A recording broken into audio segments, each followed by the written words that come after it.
found in the attic. Snuffy. Snuffy's a very special bear.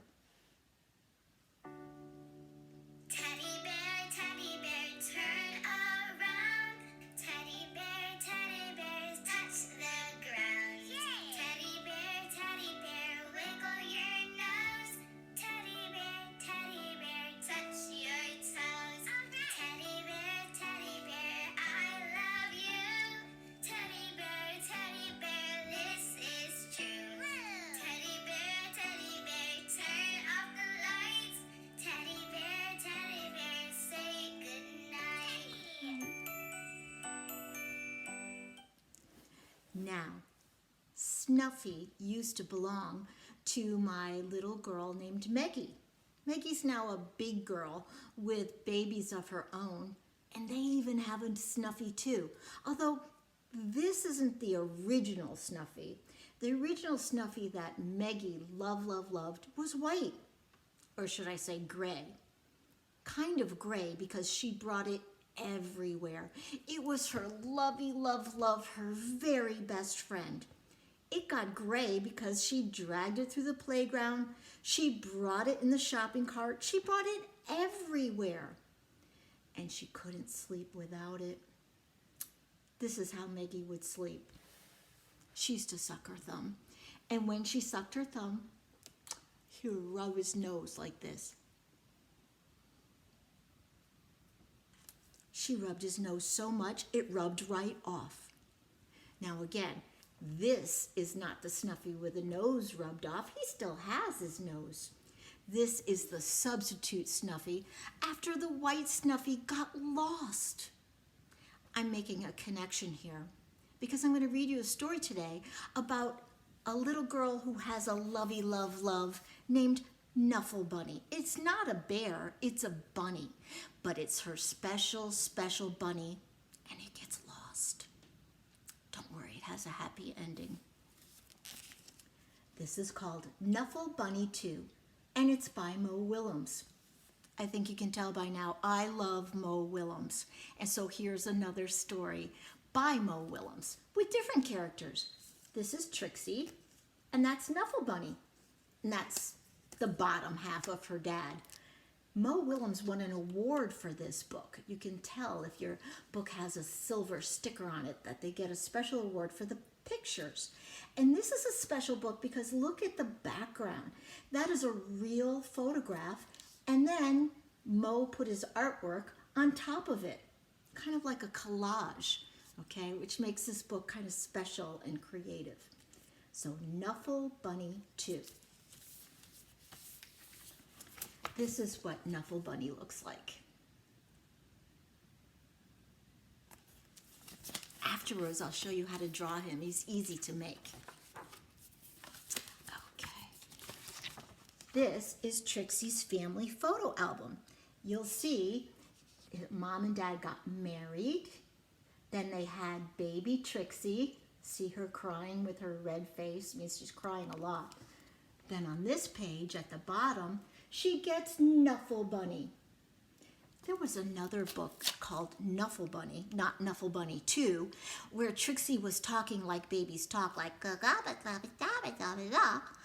and her parents could not understand what she was saying. But her very first words that were clear as a bell were, Knuffle Bunny, because she loved him so much. You can see she loves him as a baby, and she still loves him when she got bigger. That's her best friend, Sonia. And this story tells how they became best friends. It's not really easy, as you're going to see.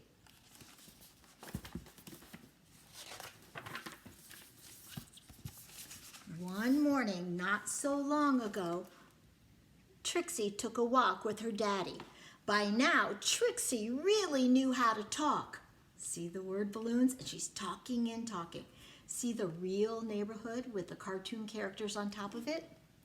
Guess what I'm going to do? I'm going to show Amy, and then I'm going to show Meg, and she's very excited.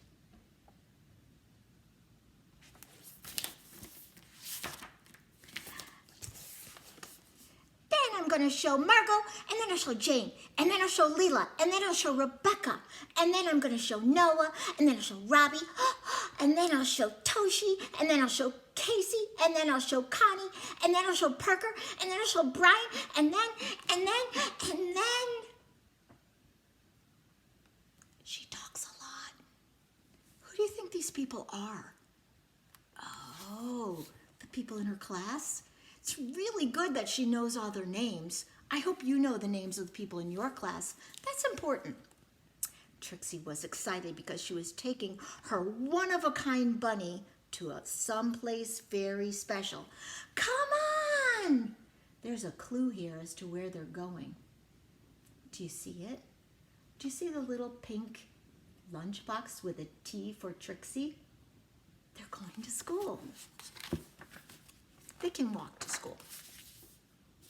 School. And this is what Trixie's school looks like. See, they go up the stairs. Daddy helps her go into the classroom.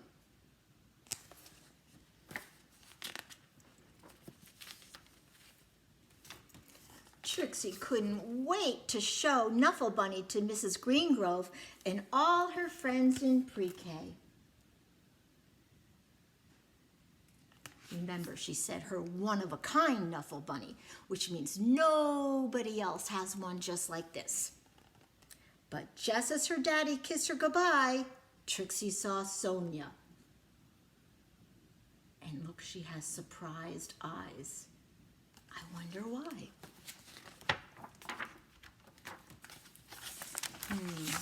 No words on this page, but I think now you see why she was surprised.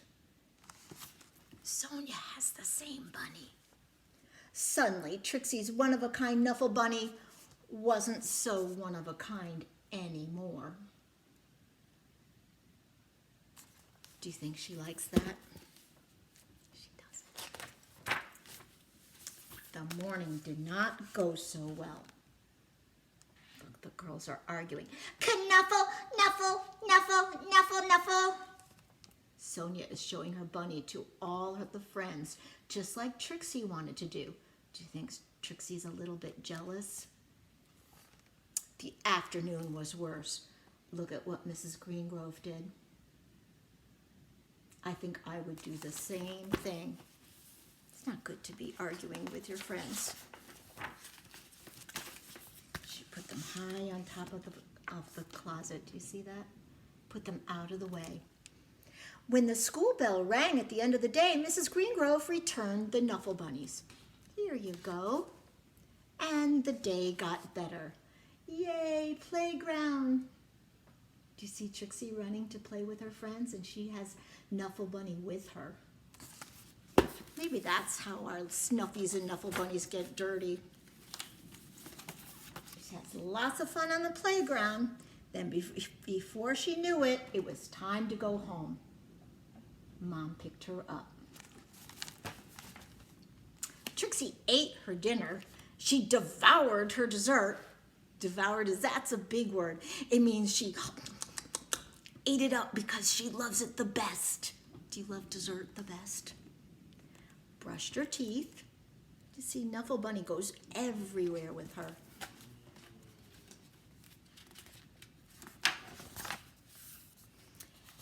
And tried to escape the mommy and daddy robots from Planet Snurp. That's their bedtime game.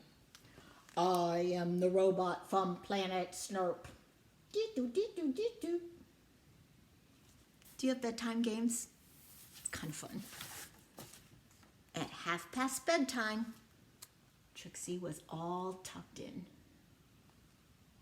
ready for sleep.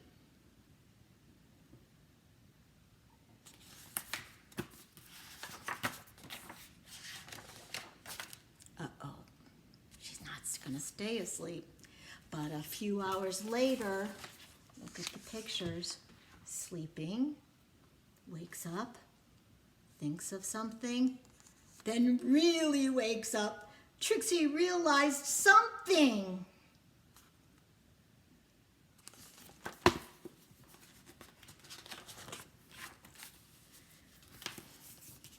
Trixie marched into her mommy and daddy's room and said, This is not my bunny. Look, Mom and Dad are sound asleep. In walks Trixie. This is not my bunny.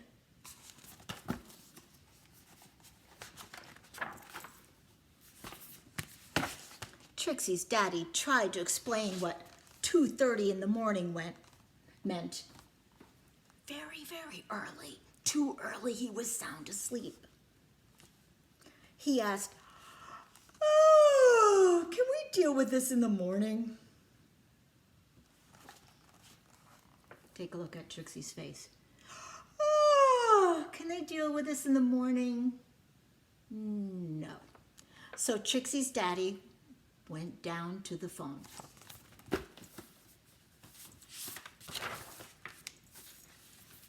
Before he even made it down the stairs, bring, the phone rang. "We have your bunny," said a man's voice on the other end. "We have your bunny." Now, who do you think that is in the middle of the night? Oh, Sonia's daddy? And Trixie's daddy said, "We have yours." Arrangements were made.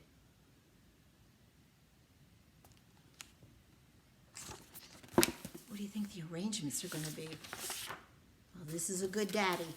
He got out of bed. He's even still in his bathrobe.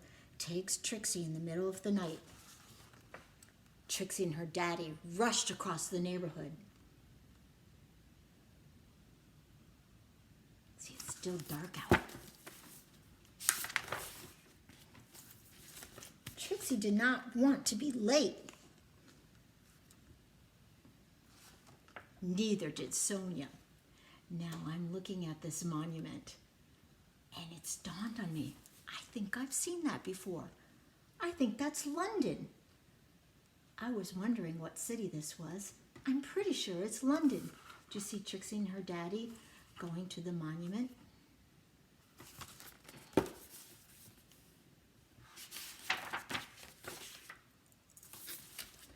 There was an exchange. That's Sonia's daddy. And that's Trixie's daddy. They're switching bunnies. And the Knuffle bunnies were back. Oh. Do you see how they poke their little noses into their bunnies? How did they know they were not the right bunny? Maybe it was the way it felt. Maybe it was the way it smelled. Are they happy to have their bunnies back? The right ones?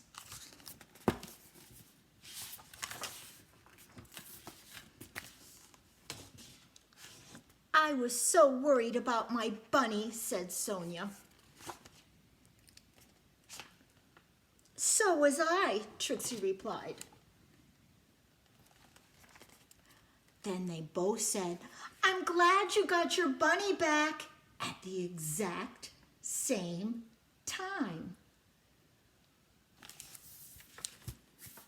They're being nice to each other now. And that's how Trixie found her first best friend. They both love their Knuffle bunnies. The end. Do you think they'll fight anymore? I don't. Okay, now I'll tell you a story from my mouth. That's Charlie's favorite. Stories from your mouth means it's not a book, but I'm going to tell you a story. And the reason he likes it is because it's real. Like I told you, Maggie had a Snuffy. A white one that looked just like this. And she took Snuffy everywhere. Remember how I couldn't even wash it in the washing machine most of the time? Well, one day I went to the gym and I took Maggie with me. And of course, Maggie brought her Snuffy. So at the gym, she went into the room where the kids go so the moms can have a workout, where there's someone to watch them and there's lots of toys. So she went in and she put her Snuffy on top of the toy box, and then she went to play. After my workout, I came to pick Maggie up, and she put on her coat, and we went home. Shortly after that, the gym closed. They turned off all the lights and locked the doors. They were done for the day. So we went home, we had dinner, we brushed teeth, and when it was time for bed, all of a sudden Maggie went, "Oh, Snuffy! Where's Snuffy?" Well, we looked in the toy box, not there. We looked under the beds and under the couches, not there. We looked everywhere in her room, everywhere in the house, no Snuffy, until we remembered. Do you remember where we left it? It's at the gym. But there's a problem. The gym is closed. There's nobody there, and the door is locked. So we tried to explain that to Maggie. Maggie, tonight for the very first time, you'll have to go to bed with no Snuffy. And Maggie went, and she cried, and she cried, and she cried. She cried so much, she got the hiccup cries. Did that ever happen to you? Where you cry so much, you get the... And she cried and cried for Snuffy, and we felt so bad for her that Maggie's daddy said, "Hold on, I have an idea. I'll be right back." So he got in the car, and he went off to a toy store that was still open when it was dark time. It was still open at night. And he looked on the shelves, and there weren't any white Snuffies. There was pink or blue. So he decided, I think she'll like this pink one. So he got home, and Maggie was still crying. This is hours later. And she is still awake. And he said, "Oh, Maggie, I have a surprise for you." And from behind his back, he pulled out a new Snuffy. And Maggie took one look at that Snuffy. And she took another look at that Snuffy. And she said, "That's not Snuffy. That's a pig." She thought it was a pig because it was pink. And she didn't like it. She went, "Ah!" And kept crying the whole night. So the next morning, bright and early, I took Maggie, still in her PJs, put her in her car seat, brought her back to the gym. The gym had just opened up. We went into the playroom, and there on top of the toy box was Snuffy. Maggie was so happy to see him. She started to yell, "Snuffy!" And right away, she squished him and sniffed him, put her thumb in her mouth, and rubbed his nose. And when I looked back at her, when we went home in the car seat, this is what I saw. Sound asleep. I think she slept the whole day. And that's the story of Maggie and her Snuffy. I don't really know where White Snuffy is now. I think somehow we lost him again. But I was happy to find this little guy today. So I hope you liked my stories, my real story, Knuffle Bunny Too, and my out of the mouth story. And why don't you go find your huggy thing and maybe take a nap. All right, till next time.